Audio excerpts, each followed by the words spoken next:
ሲልቨር ብር የሚባለው ሲልቨር አለ አይደል የሚደረገው መንገድ ላይ አግኝተሽ አታነሽው ብሩ እንደ ድንጋይ አደረገው ይላል።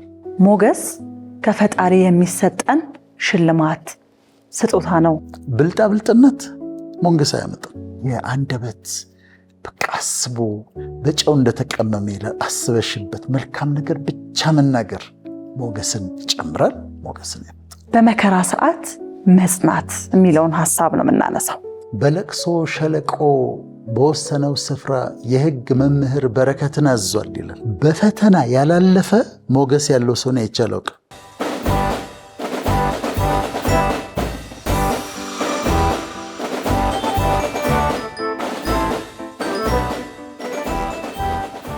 ሰላም ተመልካቾቻችን እንዴት ናችሁ? ሳምንታችሁ እንዴት ነበረ? እኛ እንግዲህ ሳምንታችንን በቆንጆ አሳልፈን ከዶክተር ጋራ እነሆ ሰዓታችንን ጠብቀን ተገኝተናል። ዶክተር እንደምን አለክ? ጋዜጠኛ ጵንኤል ተስፋዬ ደህና ነኝ። እንዴት ነሽ? አለሁ እግዚአብሔር ይመስገን። ሳምንትክ እንዴት ነበረ? በጣም ጥሩ ቆንጆ ነበረ። እንግዲህ ሳምንት ደርሶ አዲስ ሐሳብ ይዘን እስክንመጣ ድረስ እኔ በጣም በጉጉት ነው የምናፍቀው የምጠብቀው። ምክንያቱም እኔ ራሴ በራሴ ህይወቴን የምሰራበት እንዲሁም ደግሞ ብዙ ተመልካቾች እያዩት ጥሩ ሐሳብን የሚሰጡኝ ፕሮግራም ስለሆነ በጣም ነው ደስ የሚለኝ። ባለፈው ሳምንት አንድ ፊልም ምርቃት ላይ ነበርኩኝና ፊልሙ ላይ የሰሩ ተዋናዮች፣ ፕሮዲዩሰሮች በአጠቃላይ ፕሮግራሙ ላይ አግኝተውኝ በጣም መልካም ሐሳብ ሲሰጡኝ ነበረ። እናንተን እየሰማው ነው የምተኛው፣ በጣም ነው የምወደው ፕሮግራማችሁን እያሉ ብዙዎች ጥሩ ሐሳብ ይሰጡኛልና ሳምንት ደርሶ እስክንሰራ ተመልካቾቻችን ጋር እስክንደርስ በጣም የምናፍቀው ፕሮግራም ነውና ደስ ይለኛል። ለዚህ ደግሞ በጣም መታደል ነው። እኔ ራሴ አዳምጠዋለሁ። አንድ ጊዜ ከወጣ በኋላ ራሴ ሰማዋለሁና ራሴ እማርበታለሁ። በጣም እናረጋውን ውይይት ራሴ እማርበታለሁና ደስ ይለኛል።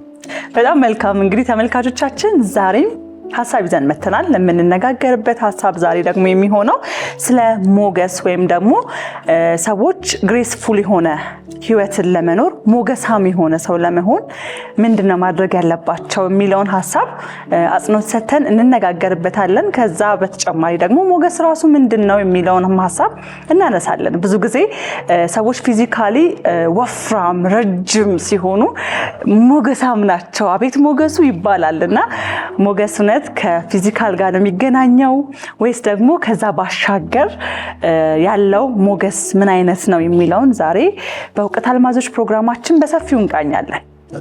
ሞገስ ሲባል ያው ሰዎች በህይወታችን ውስጥ እንዲኖረን ከምንፈልገው ነገር አንዱ ነው። ሞገስ ያላት ሴት ናት፣ ሞገስ ያለው ሰው ነው መባል በስራ ቦታችን፣ በቤተሰባችን ውስጥ እንዲሁም ደግሞ በአጠቃላይ ህዝብ ፊት ስንታይ ራሱ ሞገስ ያለን ሆነን መቅረብ እንፈልጋለን እና ይሄ ሞገስ ምንድነው ብዙዎቻችን የምንፈልገው የሚለውን መጀመሪያ ከማብራራት እስክንጀምር ዶክተር። መጀመሪያ በጣም አስፈላጊ ነው ሞገስ የሚባለው ነገር በህይወትሽ ሰክሰስፉል ለመሆን በጣም የተሳካላት ሴት ለመሆን በጣም ያስፈልጋል። ሞገስ ስንል ፌቨር ማለታችን ነው። ሃይሊ ፌቨርድ መሆን ማለት ነው። ፌቨር ይሄ የውለታው ፌቨር ሳይሆን እንግሊዝኛ ትርጉሙ የውለታው ፌቨር ሳይሆን ፌቨር የሞገስ ፌቨር ወይም ደግሞ ልዩ የሆነ ፌቨር ማለት ነው። ሃይሊ ፌቨርድ መሆን ማለት ነው። ለማስረዳት ፌቨር ወይም ሞገስ የሶስት ነገሮች ድምር ነው። መወደድ አንድ፣ መደነቅ ሁለት እና መከበር የሶስቱ ድምር። መወደድ፣ መደነቅ፣ መከበር ላቭድ፣ አድማየርድ እና ሪስፔክትድ ወይም ኦነርድ ነው። ምን ማለት መሰለሽ? አንድ ሴት ሞገስ አላት ስንል በጣም የተወደደች ሴት ናት፣ በጣም የምትደነቅ ሴት ናት፣ እንደው በጣም የምትከበር ናት። አንድ ሰውም ሞገስ አለው ፌቨርድ ነው ሃይሊ ፌቨርድ ነው ስንል የሚወደድ ሰው ነው፣ የሚደነቅ ሰው ነው፣ የሚከበር ሰው ነው ማለታችን ነው። ለምንድን ነው የሶስቱ ድምር የሆነው? በጣም ተወዳጅ ሰዎች አሉ። እከሌን በጣም እኮ የምወደው ይሉሻል። ታከብሪዋለሽ ወይ ብለሽ ጠይቂያት። አይ ማክበር እንኳን አይደለም በጣም ነው የምወደው፣ ምክንያቱም ክብር አይመጣላት፣ ይጎላል፣ ክብሩ ጋር ይጎላል። ተወዳጅ ነው፣ መከበሩ ላይ ግን ይጎላል። ወይም ደግሞ የሚደነቅ ይሆናል፣ መከበሩ ላይ ግን ይጎላል። እና ፌቨር ስንል የሶስቱ መወደድ፣ መከበርና መደነቅ ድምር ውጤት ነው። አሁን ይሄን ስናወራ የምናወራው ፌቨርን ስናወራ ወይም ሃይሊ ፌቨርድ ስለመሆን ወይም ስለ ሞገስ ስናወራ ቀድም እንዳልሽው ነው ከሰውነት ሳይዝ ጋር ግንኙነት የለውም። ከቁመት ጋር፣ ከውፍረት ጋር፣ ኢቭን ከቁንጅና ጋር ግንኙነት የለውም። ልዩ ነገር ነው ፌቨር። በጣም የተለየ ዩኒክ የሆነ ግን በጣም አስፈላጊ ነገር ነው እና ምንም ግንኙነት የለውም ከሱ ጋር። ይህንም ስናወራ ከእንትን ጋር እናያይዘው። ስለ ጥቂት ታዋቂ ሰዎች አይደለም የምናወራው፣ ስለ መንግስት ባለስልጣኖች አይደለም የምናወራው፣ ወይም ስለተወሰነ ግሩፕ አይደለም የምናወራው፣ ስለ ሁላችንም ነው የምናወራው። ይሄ ለሁሉም ሰው የሚሆን ለሁሉም ሰው የሚያስፈልግ ካገኘነው ደግሞ የተለየ በጣም አስደናቂ የሆነ ነገር ነው። ለማስረዳት ሁለት ሰዎችን ላንሳና በእነሱ ላስረዳ። አንደኛው ማንሳት የምፈልገው ንጉሥ ሰለሞን ነው። ንጉሥ ሰለሞን ኪንግ ሶሎሞን ብዙ ሰለሞን ብዙ ጊዜ የእንትኑ ክብሩ ከመጣ ሀብቱ ከመጣ በኋላ ያለውን ንጉሥ ሰለሞን ነው የምናስበው። ግን ከልጅነቱ አስቢው ንጉሥ ሰለሞን ሰለሞን የማ ልጅ ነው? የንጉሥ ዳዊት ልጅ ነው። እናቱ ማን ነች? ቤርሳቤህ ነች።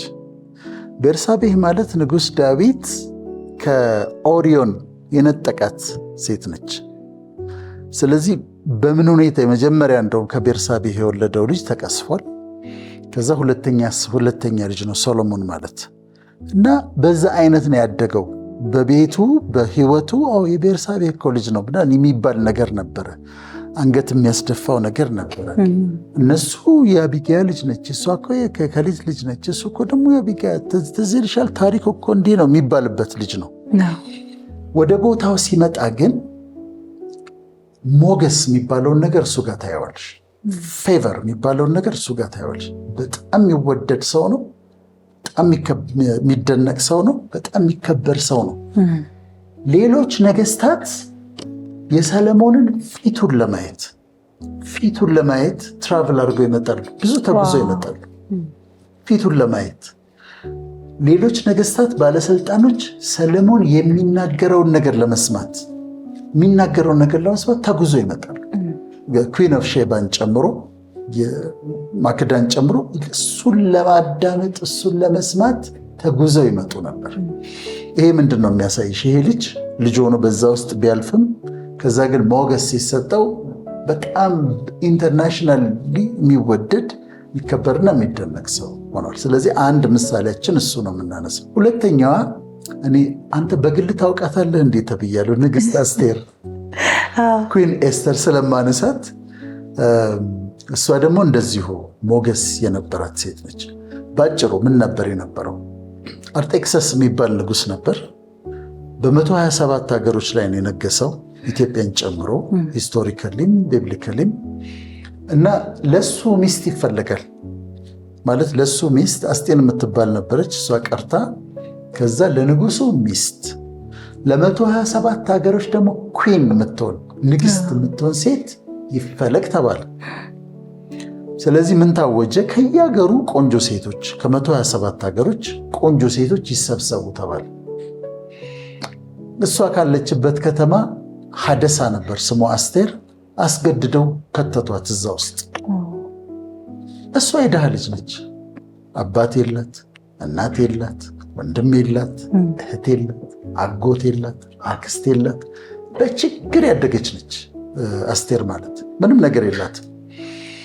አንድ መርዶኪዎስ የሚባል ብቻ ያጎት ልጅ አላት። እሱም ሰው ምስኪን ሰውዬ እና አስቴር ትገባለች እዛ ውድድር ውስጥ እንደ ትልቅ ውድድር ቁጠሪ።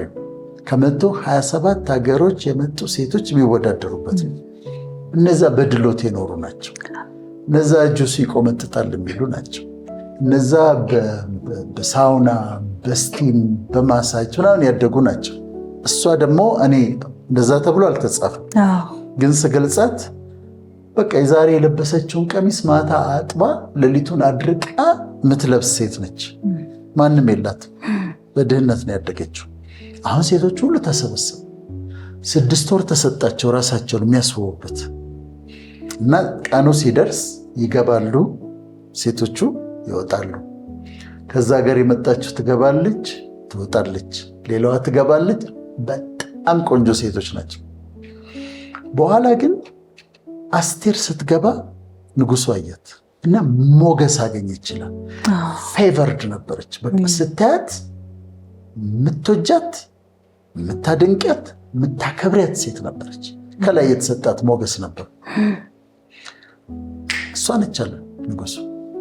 በ127 ሀገሮች ላይ ኩዊን የምትሆነው የኔ ሚስት የምትሆነው በ127 ሀገሮችም ላይ ደግሞ ኩዊን የምትሆነው እሷ ነች አለ። ያልነበራት ሴት ፌቨር ነው ያንን ያደረገው። ግሬስፉል ስለሆነች ነው። ሞገስ ነው ያንን የሰጣት።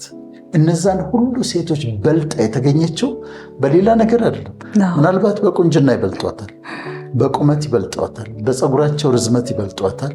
በሞገስ ግን እሷ ትበልጥ ነበርና እሷ ነች የምትሆነዋል። ሞገስ የሚያደርገው ይሄንን ነው። በመልክ አይደለም፣ በቁመት አይደለም፣ ግን እላይሽ ላይ መጥቶ የሚቀመጥ ሰዎች እንዲደነቁ የሚያደርጋቸው፣ እንዲወዱሽ፣ እንዲያከብሩሽ፣ እንዲያደንቁሽ የሚያደርጋቸው ነገር ነው እና ይጠቅማል። በጣም ልዩ ነገር ነው። ሚስጥር ነው። ኢትስ ሚስትሪ። ግን አንዳንድ ሰዎች ላይ በልዩ ሁኔታ ይሄ ሞገስ አለ። ስለዚህ ሞገስ ነው የምናወራው ዛሬ እና እሱን እናስረዳለን፣ ጥቅሞቹንም እናስረዳለን። ስለዚህ ሞገስ ራሳችንም ላይ የምንሰራው ነገር ጭምር ነው ማለት ነው። በኋላ ስንመጣ እንዴት ነው የሚገኘው የሚለው ላይ ስንመጣ እናያለን። ሰርተን ራሳችን ላይ ሰርተን የሚመጣ ነው። የፈጣሪም ስጦታ ነው። ግን በጣም ልዩ ነገር ነው። እናየዋለን፣ በዝርዝር እናየዋለን። እሺ፣ ወደ ቀጣዩ ሀሳባችን ስንገባ እንግዲህ ሞገስ ይሄ ከሆነ እንደዚህ ከገለጽ ነው ሞገስን ማግኘታችን በህይወታችን ላይ ሞገስን መላበሳችን ምን ይጠቅመናል፣ ምን የምናገኛቸው ጥቅሞች አሉ የሚለውን ደግሞ ቀጥለን እናነሳለን በዝርዝር። የመጀመሪያ ያነሳ ነው እድሎችን ወደኛ ያመጣል ነው። ሞገሳም ከሆንን ሞገስን ከተላበስን ከምናገኛቸው ጥቅሞች መካከል እድሎች ወደኛ ይመጣሉ ነው። ስለዚህ ሞገሱ ይስበዋል ማለት ነው። እነዛን እድሎች ወደኛ አሉሱ ይስበዋል፣ እንደ ማግኔት ይስባቸዋል። ኦፖርቹኒቲስ የሚባሉትን እድሎችን ወደ አንቺ ይስባቸዋል። አንቺ አትሄጂም ወደ እነሱ፣ እነሱ ናቸው ወደ አንቺ የሚመጡት። አንቺ ፈልገሽ ሳይሆን ተፈልገሽ ነው የምትገኘው።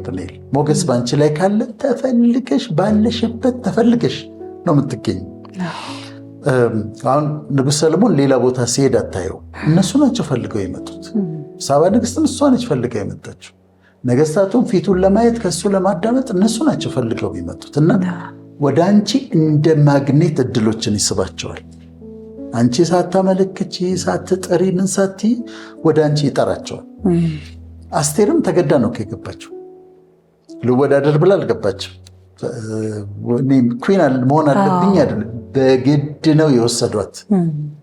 ሙቪም አለ ኩዊን ኤስተር የሚል ወይም ደግሞ ዋን ናይት ዊዝ ዘ ኪንግ የሚል እና በግድ ነው የተወሰደችው። ግን ሄዳ ግን በግድ ተወስዳ ንግስት ነው የሆነችው። ሞገስ ይህን ያደርጋል። አንዳንድ ጊዜ አክስቶች እንደዚህ ሲመክሩ እስቲ ወጣ በይ ይሉሻል።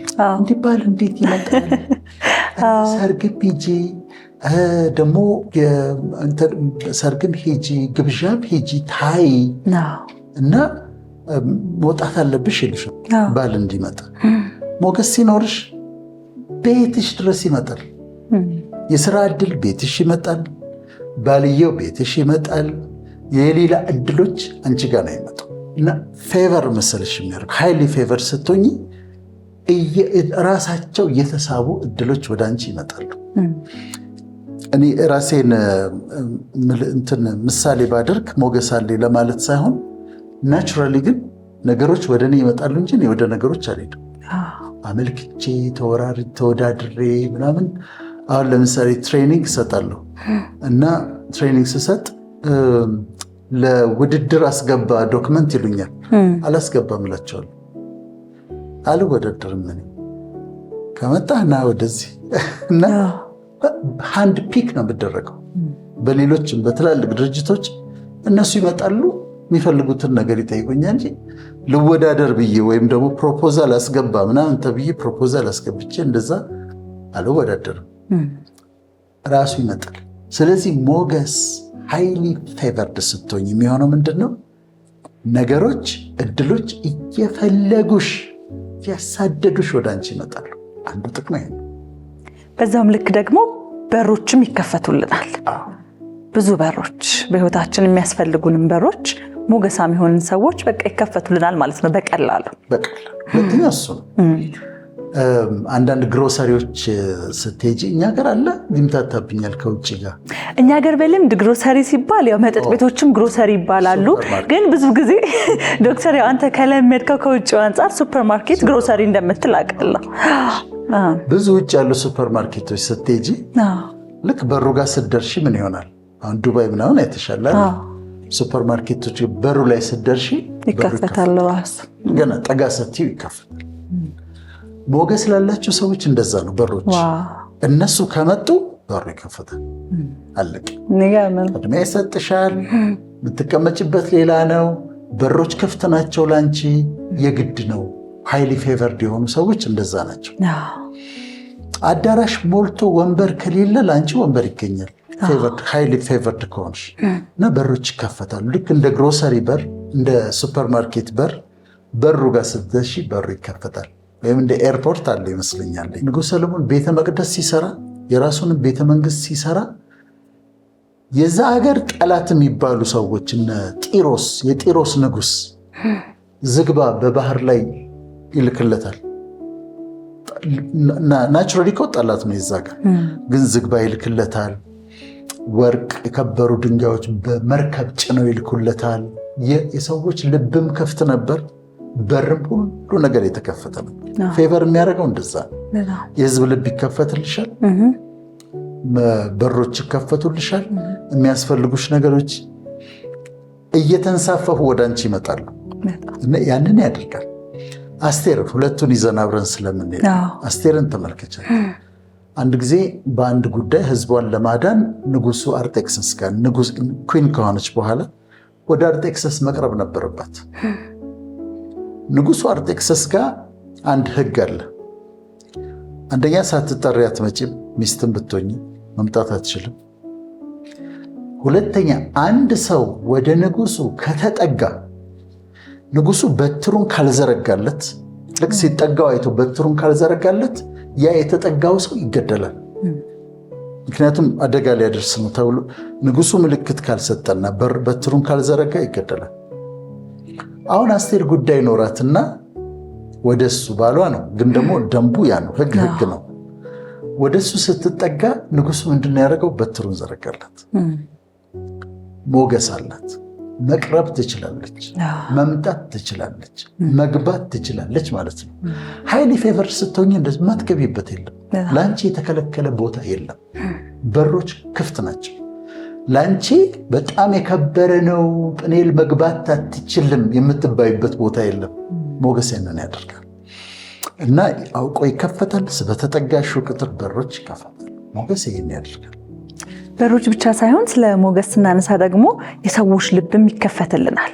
ሰዎች እኛን ሊተባበሩን፣ መስመርን ሊያሳዩን፣ ከኛ ጎን ሊቆሙ ደግሞ ፈቃደኛም ይሆናሉ። መልካም ሞገስ ያለው ሰው አንድ መስሪያ ቤት ይሄዳል። ስራቸው ነው፣ ይሰራሉ። ግን ባለሞገስ ስትሆኝ፣ ሃይሊ ፌቨር ስትሆኝ አለቅየው ተነስቶ ያንቺን ጉዳይ ለማስፈጸም ከመንገዱ ወጥቶ ማድረግ የሌለበትን ነገር ያደርጋል። ይሄዳል፣ እዛ ያስፈርምልሻል፣ ይሄዳል፣ እዛ ያስፈርምልሻል፣ ይሄዳል። አንቺ ቆመሽ ዝም ብለሽ ታያለሽ። ይህን የሚያደርገው ሞገስ ነው፣ ዝም ብሎ ዝና አይደለም። ይህን የሚያደርገው ሞገስ ሲኖርሽ ግን ኢትዮጵያ ውስጥ ብቻ አይደለም፣ ውጭ ሀገር ሰዎች ለምን ይሄን እንደማድረግ አላውቅም ግን ብለው ያደርጋሉ። ይተባበሩሻል፣ ያሳልፉሻል እና አይ ዶንት ኖ ዋይ አም ዱይንግ ዲስ ይላሉ። ግን ማድረግ እንዳለብኝ ግን ይሰማኛል ይላል። በጣም ያጋጥምሻል እንደ አይነት በጣም ይሄ ብዙ ጊዜ እንደውም ከዝና ጋር ወይም ከገንዘብ ጋር አይደለም ዶክተር አይደለ። አንዳንድ ጊዜ በጣም የሆኑ የተቀመጡን ሰዎች አይተው እንደዚህ ጉዳይ የሚያስፈጽሙ ሰዎች ብድግ ብለው ይነሱና ምንድን የቸገረህ ምንድን ያደረከው? በጣም ብዙ ሰው እያሉ ያ ሰው ሀብታምም አይደለም ዝነኛም አይደለም፣ ግን ለዛ ሰው ሲቆሙ እንመለከታለን። ስለዚህ ያ ሞገስ ነው ማለት ነው። ሞገስ ነው። እኛ ጋርም ከሆነ እኔ ጋር ለምሳሌ በጣም ቢዚ ነኝ እንበል፣ ስኬጁል አለኝ ሙሉ። በአጋጣሚ አንዲት ሴት ትደውላለች። ብዙ ማላነሳቸው ስልኮች ይኖራሉ። እንደዚያቸው ድንገት አነሳዋለሁ። ለምን እንዳነሳሁት አላውቅም። ከዛ በዚህ ጉዳይ እንደዚህ ፈልጌ ትላለች። አይ ቢዚ ነኝ በጣም እላታለሁ። እንደዚህ ነበር የፈለግኩት፣ እንደዚህ ነበር እየሰማሻት። ያ ሞገስ ስራውን ይሰራል። ያም ታዋቂ አይደለችም፣ ሀብታም አይደለችም፣ የተለየች ስለሆነች አይደለም፣ ሞገሱ ነው። ግን እያወራችሽ ሞገሱ ስራውን ይሰራል። ነገ ነው ይላታል። ቢዚ ነኝ ያልኩት ሰውዬ ነገ 8 ሰዓት ትችላለሽ። አንደኛ ስልኳን ማንሳቴ ይገርመኛል፣ በኋላ መታሳያት። ከዛ ደግሞ ነገ 8 ሰዓት እንድትመጪ ማለቴ ደግሞ ይገርመኛል። ሞገስ ያንን ያደርጋል። እኛ ላይም ይሰራብናል። ባለሞገስ የሆኑ ሰዎች ሲመጡ እኛ ላይም የሌለሽ ጊዜ ይፈጠራል። የማታነሽውን ስልክ ታነሻለች። ሞገስ ይህንን ያደርጋል። እና ሰለሞንን አንስተናል። ሰዎች በጣም ይተባበሩት ነበር። ህዝብ ይተባበረዋል፣ ነገስታት ይተባበሩታል፣ አስቴር ንጉሱ ይሰማታል፣ ይተባበራል። እና ለአንቺ የሆነ ነገር ማድረግ ይፈልጋሉ። ሞገስ ሲኖርሽ በጣም ሚስጥር ነው። አሁን ተመልከች፣ 10 ስልክ ተደውሎ እንዴት ነው የእሷን ስልክ ያነሳሁት? አይ ዶንት ኖ። እሺ በጣም ሊያገኙ የሚፈልጉ ሰዎች እያሉ ነገ 8 ሰዓት ለምን አልኳት ወይም ለምን አልኩት? ሞገስ ነው፣ ሚስጥር ነው፣ ፌቨር ነው። ሃይሊ ፌቨርድ መሆን ነው ማለት ነው። ከዛ በተጨማሪ ሞገስ ተሰሚነትን ይሰጣል። ይሄስ እንዴት ነው? ሞገስ ተሰሚነት ይሰጥሻል። ሰዎች ያዳምጡሻል፣ ምርጥ ያዳምጡሻል። እንደውም ዝም ካልሽ ለምን ዝም አለች ብሎ ይጠይቃሉ። ለምን ምን አለ እሱ ተብሎ ይጠየቃል። አንዳንዴ አከራካሪ ጉዳዮች ሲነሱ ከተማ ውስጥ እሱስ ምን አለ፣ አንዳንዴ አውቀን እሱን ጠይቁት፣ እሱ ምን አለ ብለው መስማት ይፈልጋል። በጣም አንዳንዴ በምርጫ እንጂ ዝም የምትይበት ጊዜ አለ። እዛ ውስጥ መግባት አትፈልጊም፣ ግን ይጠይቃሉ ሰው። እሱ ምን አለ፣ እሷ ምን አለች ብሎ ይጠይቃሉ። እና ሰሎሞን ምሳሌ የሚባለው መጽሐፍ የሱ ነው፣ መክብብ የሱ ነው። እሱ የተናገራቸው በጣም ብዙ ሺህ ምሳሌዎችን ተናግሯል፣ ፕሮቨርብስ ተናግሯል። ግን የሚናገረው ነገር በሙሉ የሚጻፍ ነው፣ የሚናገረው የሚጻፍ ነው። እና በየቦታው ይጻፋሉ፣ ኮሌክት ይደረጋሉ። ቅዱሱ መጽሐፍ ውስጥም ፕሮቨርብስ ተብለው የገቡት እዛ ነው። ንግሥት አስቴርም እንደዚሁ ተሰሚ ሆና ታገኘዋለች። እና ሞገስ የምትደመጪ ሰው ያደርግሻል። ሰዎች ያዳምጡሻል። ለእኔ ብለው ነው የሚያዳምጡት፣ አክብረው ነው የሚያዳምጡት። እና ጥንቃቄ ይጠይቃል። የምትናገሪውን መጠንቀቅ አለብሽ። ግን ተደማጭነት የሚሰጥ ሞገስ ነው። ከዛ የማትጠብቂያቸው ሰዎች እሰማሃለሁ ይላሉ፣ አዳምጣሃለሁ ይላሉ። እና ትልቅ ኃላፊነት ይጥልብሻል። ሞገስ ካለሽ መንግስትም ይሰማሻል፣ መንግስትም ይሰማል፣ የምትየውን ነገር ይሰማል። ትላልቅ የሚባሉ ሰዎችም ይሰሙሻል። እና ተደማጭነት ተሰሚነትን ይሰጣል። ተደማጭ ብቻ ሳይሆን ደግሞ ህዝብን የምንናገረው ነገር የምናደርገው ነገር ደግሞ የሚጠቅም ሰዎችም ጭምር ያደርገናል። ምክንያቱም አንዳንዴ የሚደመጡ ግን ደግሞ የማይጠቅም ነገርም የሚያወሩ ሰዎች ስላሉ ሰዎች በራሳቸው ሳይድ መርጠው የሚሰሟቸው ግን ደግሞ የሚሰሟቸው ነገር ለምንድን ነው የሚሰሟቸው አሁን እነሱን የሚባሉ ሰዎች ስላሉ እነዚህ ሞገሳም ሰዎች ግን እንደዛ አይደሉ። የሚደመጡ የሚያወሩት የሚያደርጉት ነገር በሙሉ የሚጠቅም ሰዎች ናቸው ማለት ነው። እነዛኛዎች እኮ የሚሰሙ ናቸው። የሚሰሙ ናቸው ማለት ከፍተሽ ትሰሚያቸዋለሽ። እንደ መደበሪያም ልታደርጊው ትችላለሽ።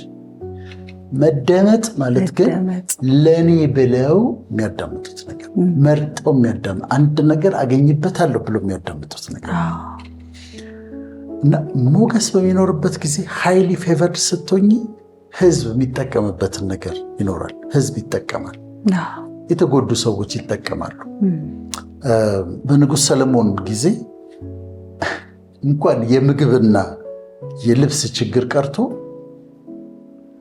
ሲልቨር ብር የሚባለው ሲልቨር አለ አይደል የሚደረገው መንገድ ላይ አግኝተሽ አታነሺው። ብሩን እንደ ድንጋይ አደረገው ይላል። በጣም ነው ፕሮስፐር ያደረጉት።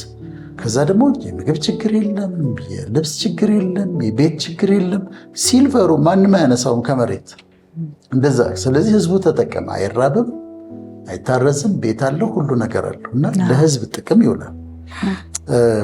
ንግሥት አስቴርም ደግሞ ህዝቧ ሊጠፋ ነበር። ትዝ ይልሻል፣ የእሷ ዘሮች እዛ የነበሩት ሊገደሉ ነበርና መርዶኪዎስ ላከባት ህዝብሽ ሊገደል ነው አንቺን ጨምሮ እዛ ያለሽበት ቦታ ስላለው ድናለሁ ብለሽ እንዳታስብ እና ለዚህ ጊዜ ቢሆንስ ደግሞ ቤተ መንግስት የገባሽው አላት። for a time such as this አላት። for a time such as this ህዝቧን ለማዳን ተጠቀመችበት። የነበራትን ሞገስ ህዝቧን ለማዳን ተጠቀመችበትና ለህዝብ ምትጠቅሚ ትሆኛለሽ። አሁን እኮ እኛ አገርም ዝነኛ ሆነው ግን ለህዝብ የጠቀሙ ሰዎች አሉ በጣም ብዙ። አሁን ጥያቄ ልጠይቅሽ። እሺ የህፃናት የልብ ህክምና ሲባል ከአርቲስቶች የማሰብ ይመጣልሻል? መሰረት መብራቴ የህፃናት የልብ ህክምና ሲባል መሰረት መብራቴ ትመጣብሻል። በጣም መሰረት መብራቴ ልቡን የሚያመው ዘመድ አላት የላትም? እሱ ያማታል? አያማትም። ግን ምን አደረገች? ለአንድ ዓላማ ቆመችና ለነሱ ሲምቦል ሆነች። የህፃናት የልብ ችግር በጣም የሚያሳዝኑት ያላቸው ልጆች መተኛት ይቸግራሉ፣ ፌንት ያደርጋሉ፣ እንደ ልጆች ተሯሩጠው መጫወት አይችሉም። ይሄ ብሉ ይሆናል ጣታቸው፣ ከንፈራቸው በጣም ነው የሚሰቃዩት። አሁን እነዚህ ልጆች ሰርጀሪ እንዲሰራላቸውና እንዲስተካከልላቸው መቆም ማለት እላዩ ላይ የተቀመጠውን ሞገስ ተጠቀመችበት ለህዝብ ጥቅም። እሺ የኩላሊት ህክምና ዳያሊሲስ ሲባል ከአርቲስቶች የማሰብ ይመጣልሻል? አርቲስት ሰለሞን ቦጋለ አርቲስት ሰለሞን ቦጋለ ኩላሊቱን የሚያመው ዘመድ አለው እንዴ? የለም። እሱ ችግር አለበት እንዴ? የለም። ታዲያ ምን እያደረገ ነው? ህዝብን እየጠቀመ እግዚአብሔር በሰጠው ሞገስ ህዝብን እየጠቀመ ነው። ዳያሊሲስ በሳምንት 3 ቀን ነው የሚደረገው። በእያንዳንዱ ቀን ለ3 ሰዓት ነው አንድ ሰው የሚተኛው ዳያሊሲስ ለመሰራት። ውጭም እዚህ በሳምንት 3 ቀን ለ3 ሰዓት ተኝተሽ ወይ በዚህ ዳያሊሲስ ይደረጋል። ለዚህ ኮዝ ሲቆም እንደውም ሆስፒታል እሰራለሁ ብሎ ሲነሳ በጣም ነው አብረ ነው ልንቆም የሚገባው። ግን ምን አድርጓል? አሁን እሱ ሞገሱን እግዚአብሔር የሰጠውን ሞገስ ለዚህ ተጠቅሞ አርቲስት መሰረት መብራቴ ህፃናትን ለመርዳት ተጠቀመች። ቦጋለ ኩላሊት ህመምተኞችን ይሄ ነው ህዝብን መጥቀም ማለት እና ሌሎችም እንደዚሁ እያደረጉ እንደሆነ እንሰማለን። የግድ አርቲስቶች መሆን የለባቸውም፣ ለስራ ይሰራሉና ለህዝብ ይጠቅማል ሞገሱ። በኋላ ሄዶ ለህዝብ የሚጠቅም ይሆናል ማለት ነው። ብልጽግናንም ሞገስ ይሰጣል ብለን እንደ አንድ ነጥብ ይዘነዋል። እንዴት ነው ብልጽግናን ሞገስ ያላቸው ሰዎች መላበስ ማግኘት የሚችሉት? ብልጽግና የሰላም ብልጽግና አለ፣ የፍቅር ብልጽግና አለ፣ የጤንነት ብልጽግና አለ፣ ፕሮስፔሪቲ እነዚህን ይጨምራል።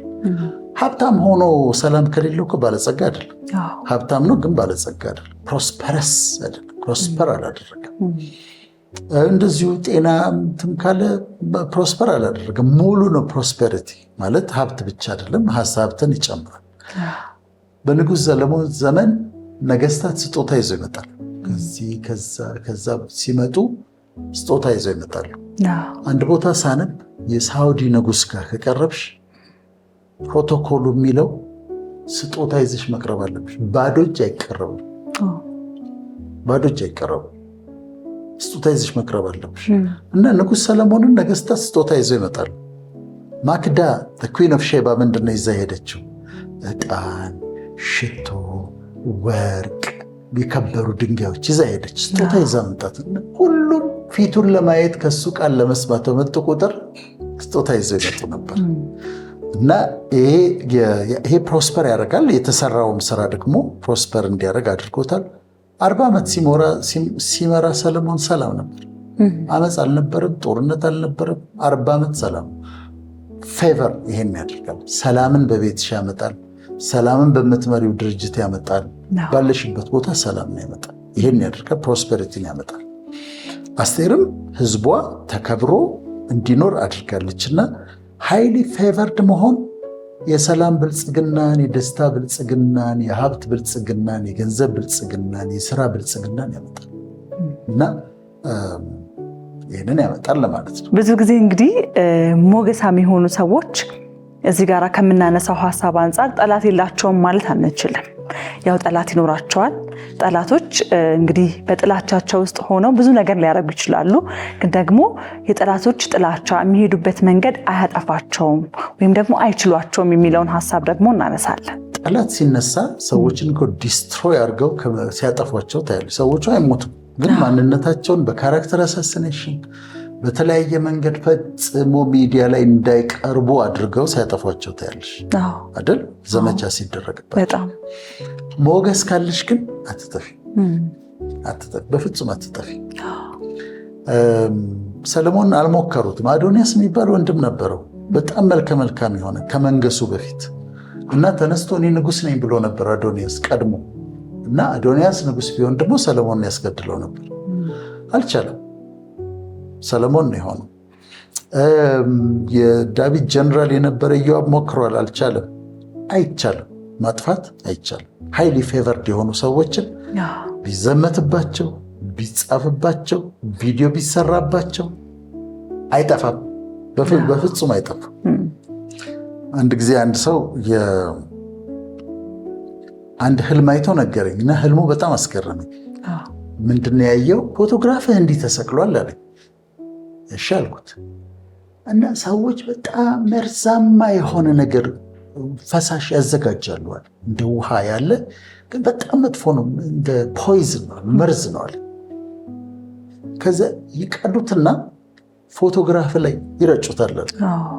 አሁንም ይቀዱና ፎቶግራፍ ላይ ይረጩታል። ከዛ ምን ይሆናል አለ፣ ያ የረጩት ነገር እንዲጥርት ወደ ታች ይወርዳል። ልክ እሱ ከወረደ በኋላ ግን ፎቶግራፍ ተለቅ ይላል። አሁንም እንደገና ሲረጩ የተረጨው መርዙ ጥርቅ ብሎ ይወርዳል፣ ልክ ላስቲክ ላይ እንደተረጨ። ከዛ ፎቶግራፍ ትልቅ ይሆናል። አሁንም ሲረጩ ጥርት ብሎ ይወርዳል፣ ፎቶ ግን እያደገ መጣል። ፌቨር ካለሽ የፈለገ ቢዘምቱ የፈለገ አሁን ከኔ ጋር አገናኝቸው አይደለም፣ ግን ፌቨር ያላቸው ሰዎች አታጠቃቸው በፍጹም። እንደውም እየገነኑ ይሄዳሉ። እንደውም ፎቶቸው እየተለቀ ነው የሚመጣው እና ሊያጠፉሽ አይችሉም ማለት ነው። መልካም እንግዲህ ሞገስ ያላቸው ሰዎች የሚያገኟቸውን ነገሮች አነሳን። በጣም ትልልቅ ነገሮችን ያነሳ ነው። ምክንያቱም በህይወታችን ውስጥ ይሄንን ሁላችንም እንፈልጋለን፣ እንዲህ ያለውን ሞገስ መላበስ። ከዛ በኋላ እኛ ያነሳናቸውን ሀሳቦች በሙሉ በህይወታችን ውስጥ እንዲፈጠሩ፣ እንዲከሰቱ፣ በሮች እንዲከፈቱልን፣ እንድንባረክ፣ የምንነገረው ነገር በሙሉ እንዲሰማ፣ ሰዎች ዘንድ ተሰሚዎች እንድንሆን እያንዳንዱን ሀሳብ እንፈልገዋለን ሁላችንም። እና በአጠቃላይ ይሄ ማለት ሞገስን መላበስ እንፈልጋለን ማለት ነው። እና አሁን የምንሄደው ሀሳብ ዶክተር እንግዲህ እኚህ የሞገስ ጥቅሞች ወደ ህይወታችን እንዲመጡ ከፈለግን ምንድነው ማድረግ ያለብን የሚለውን ሀሳብ በቀጣይነት እናነሳለን ማለት ነው። እንግዲህ ሞገስ እንዴት ይገኛል? ይሄ ከሆነ ሞገስን ለማግኘት ምን ማድረግ አለብን?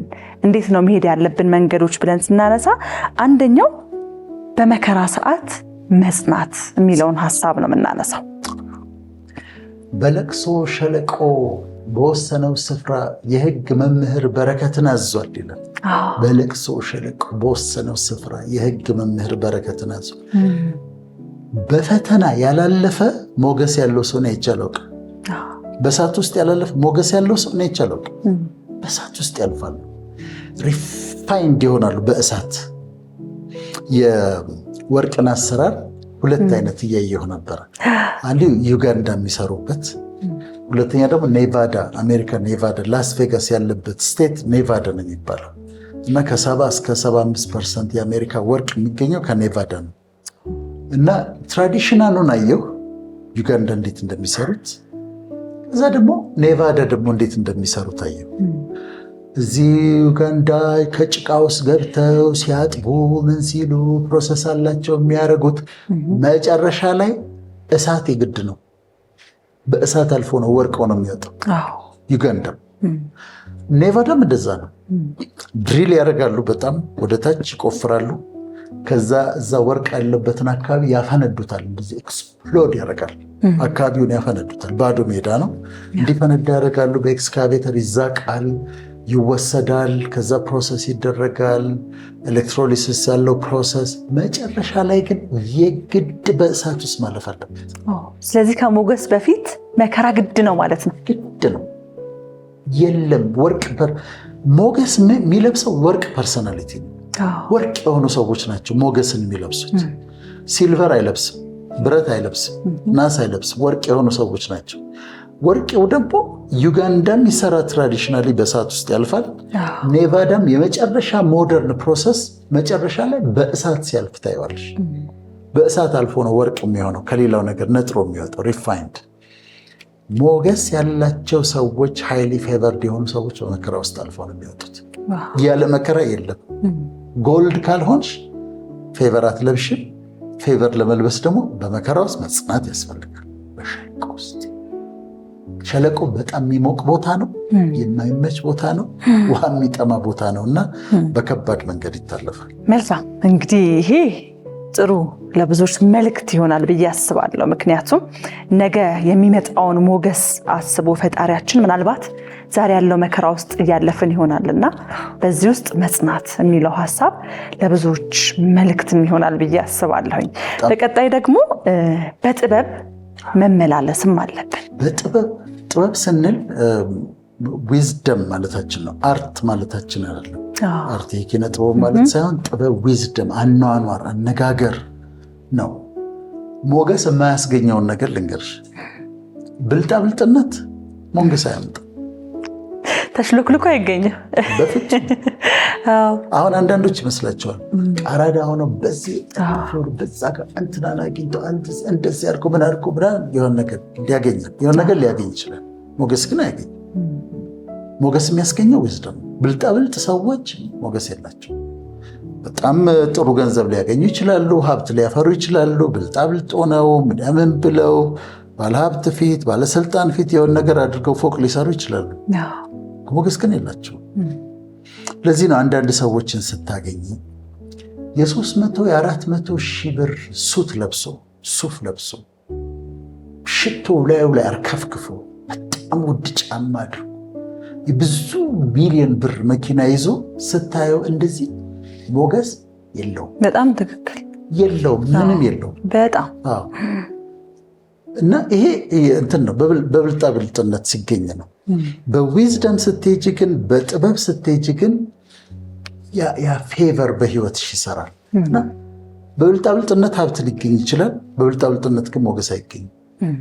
አያምርብሽም። በቃ አያምርበት፣ ምንም ሞገስ የለውም። ፌቨርድ አይደለም። ይሄ በተንኮል በዘዴ በብልጥነት ምናምን የመጣ ነገር አያስከብርም። እና ጥበብ ግን ወደ ሞገስ ይወስድሻል ማለት ነው። በጣም እንግዲህ በብልጣብልጥነት ወይም ደግሞ በመሽሎክለክ አይገኝም ካልን የዛ ተቃራኒ ሆነው ደግሞ የልብ ንጽህና ነው። ስለዚህ ልባችን ሞገሳም ለመሆን ንጹህ መሆን አለበት ማለት ነው። ቅድም ምን አለን? ሞገስ የሚለብሱ ሰዎች ወርቅ ናቸው አላለም? የወርቅ ስብዕና ያላቸው። ወርቅ ውስጥ አታገኙማ። ያንን ንጹህ ነው። በጣም ልባቸው ወርቅ፣ ክፋት የለባቸው፣ ተንኮል የለባቸው፣ ቂም የለባቸው፣ ጥላቻ የለባቸው። እሳቱ ራሱ አቃጥሎ አውጥቶታል። ያለፉበት እሳት ራሱ አቃጥሎ አውጥቶታልና የለም ቂም የለም። የቂም የጥላቻ ቆሻሻ ውስጣቸው የለም። ፒውር ሃርትድ ናቸው። አንዳንዴ እኮ መንፈሳዊ ከሆንሽ እኮ እኔ እንደዚህ ሰዎችን አይቼ እንዴት አይነት ንጹህ ልብ አላት ትላለህ። በጣም ንጹህ ልብ አላት ትላለህ። እና እሱ ያስገርመኛል። ንጹህ ልብ ያላቸው ሰዎች ናቸው እና ፒውር ሃርት አላቸው። እሱ ደግሞ ሞገስ ለማግኘት በጣም አስፈላጊ ነው። ሌላው ሞገስ ለማግኘት አስፈላጊ ነው ብለን የምናነሳው ሀሳብ ሰዎችን ለመጥቀም ወይም ደግሞ ሰዎችን ለማገዝ መፈለግ መቻል አለብን። ሞቲቭ የሚባለው ነገር አንድ ሰው ሬስቶራንት ሲከፍት ሬስቶራንቱን የሚከፍትበት ምክንያት ጥሩ ምግብ እስቲ ሰርቭ ላድርግ ማህበረሰቡ ብሎ መሆን አለበት። ሞቲቭ እንደዛ ከሆነ ይሳካለታል። ወይ እዚህ ጋር ደግሞ እስቲ የሆነች ቢዝነስ ልስራ ብሎ አይደለም። እስቲ ጥሩ ምግብ በጥሩ ዋጋ እስቲ ሰርቭ ላድርግ ብሎ ሬስቶራንት መክፈት ያለበት። ትምህርት ቤት ሲከፍት ለልጆች እስቲ ትምህርት ቤት ላዘጋጅ፣ ጥሩ ትምህርት የሚማሩበት ላዘጋጅ በሚል ሞቲቭ ከከፈተው በጣም ጥሩ ይሆንለታል። ስልጣን ሲፈልግ ሲወዳደር ለስልጣን እስቲ እንደው ስልጣን ላይ ልውጣና ህዝብን ልጥቀም ብሎ ያ ሞቲቭ የልብ ሀሳብ ነው። ሞቲቭ በዛ ሞቲቭ ካደረገው ይሳካለታል። ይሄ ሞገስን ያመጣል። ሞቲቫችን በጣም ወሳኝ ነው። በምድራዊ ሊሳካለት ይችላል፣ ግን በሞገስ እንዲሳካለት ማለት ነው። ሞገስ እንዲሳካለት ኤግዛክትሊ።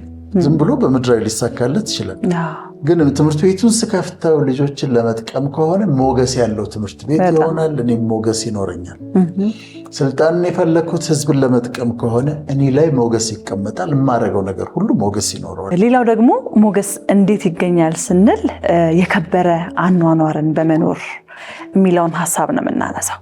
የከበረ አኗኗር ስንል ምን አይነት ነው? የከበርቴ ህይወት ነው? ምንድን ነው የከበረ አኗኗር? የከበረ አኗኗር ክብር ያለበት የጨዋነት አኗኗር ለማለት ነው። የጨዋነት አኗኗር የሚሰርቅ ሰው ሞገስ ሊኖረው አይችልም። ኢምፖሲብል ማለት በጉቦ በምናምን እንደዛ አይመጣም። ሞገስ አይገኝም። ገንዘብ ሊገኝ ይችላል፣ ሞገስ ግን አይገኝም። በሰዎች ላይ ተንኮል ክፋትን የሚሰራ ሰው ሞገስ ሊኖረው አይችልም። ኢምፖሲብል በፍጹም። እኔ መቼም ይሄንን ደጋግሜ እለዋለሁ፣ ግን ቃል ኪዳን በጣም ኢምፖርታንት ነው። ኮቨናንት በጣም ኢምፖርታንት ነው። ባለትዳር ሆኖ ዱባይ የሄደ ከሴተኛ አዳሪዎች ጋር የሚተኛ ሰውዬ ሞገስ ሊኖረው ይችላል። ኢምፖሲብል። ገንዘብ ሊኖረው ይችላል። ሚስቱን አስቀምጦ ሴተኛ አዳሪዎችን ወይም ደግሞ ዝም ሴቶችን እየፈለገ የሚተኛ ሰው ሞገስ ሊኖረው አይችልም። ሊወደድ ይችላል ዝም ብሎ የማያውቁት።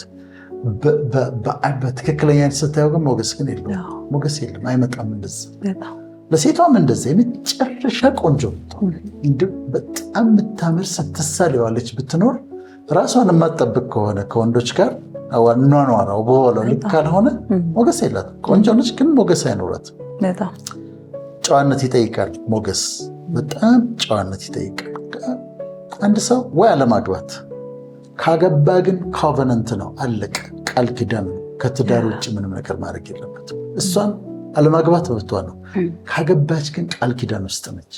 ቃል ኪዳን ውስጥ እስካለች ድረስ ሌላ ነገር ማድረግ የለባትም። እና የጨዋነት አኗኗር፣ የክብር አኗኗር፣ ራስን የመግዛት አኗኗር ለሞገስ በጣም አስፈላጊ ነው። አለበለዚያ አይሆንም። ገንዘብ ሊኖር ይችላል፣ ዝና ሊኖር ይችላል፣ ሞገስ ግን አያስቡት። ብቻ እንደዛ ማድረግ ጥሩ ነው። ሌላው የንግግር ንጽህናንም ደግሞ በቀጣይነት እናነሳለን። የንግግር ንጽህና ከሞገስ ጋር ያለው ግንኙነት ምንድን ነው? ቃላቶቻችን ኃይል አላቸው አይደል?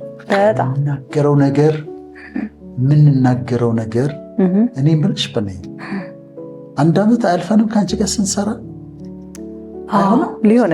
ሊሆን ነው። ሰው ስታሚ ሰምቼሽ አላውቅም በፍጹም።